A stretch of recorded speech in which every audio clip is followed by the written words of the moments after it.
President Trump celebrated the launch of Trump accounts by jointly ringing the opening bells for the NASDAQ and the New York Stock Exchange. The accounts are now live, and for children born between January 2025 and December 2028, the Treasury Department will seed accounts with $1,000. But there are plenty of others eligible who can tap into the investment accounts. Joining me for this week's FA Corner is Lawrence Sprung, the founder of Mitlin Financial and author of Financial Planning Made Personal. Good to see you, Lawrence, here. So who else is eligible here?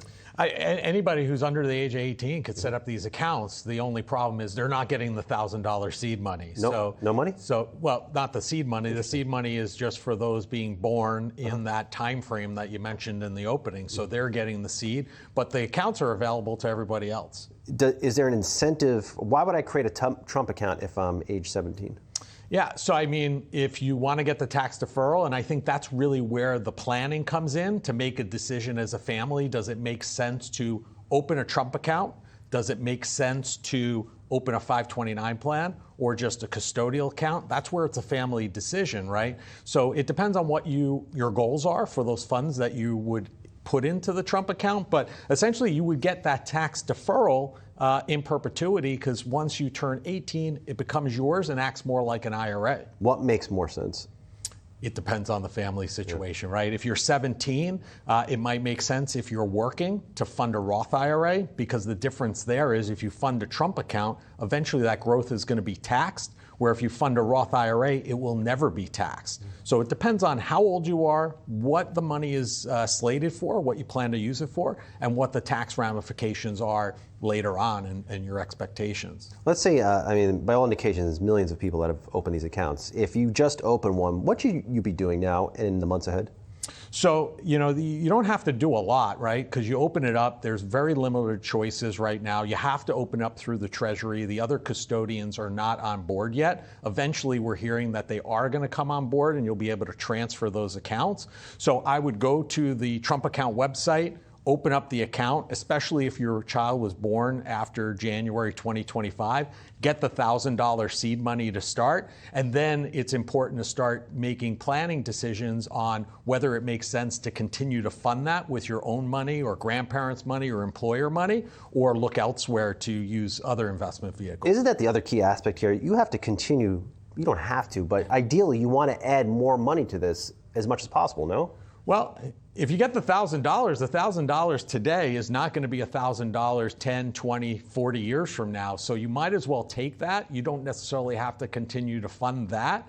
But again, I think you have to decide where additional dollars are going to be best use. If you are planning on your son or daughter going to college, a 529 plan may be best. If your son or daughter is older and they're working this summer and have W-2 income, a Roth IRA may be best because they're never going to pay taxes on that money.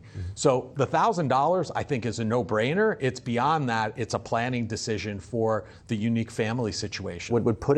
Is there such thing as putting too much into this account every month? Well, you can only put in right now up to a maximum of $5,000 per year. And that's regardless of who puts in the account. So if you put in $2,000 as mom and dad and grandpa put in $3,000, you're tapped out for the year. So that's going to be the max that you could put in.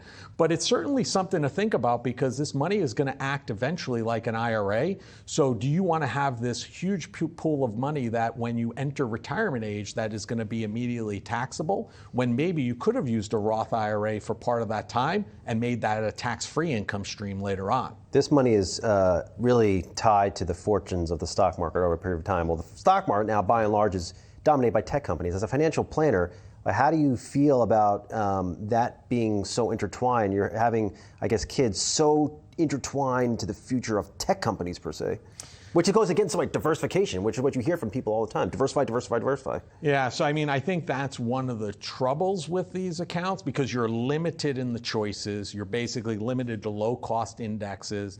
The idea would be to diversify it as well as possible. But I think you bring up a great point, because I think everybody's portfolios right now, no matter what age you are, if you have some exposure to equities, you're definitely leaning more tech heavy, just as a result of those indices being more tech heavy. But at the same time, I guess it depends on what your thoughts are. I think tech is the future, and I think it's going to take us to another level.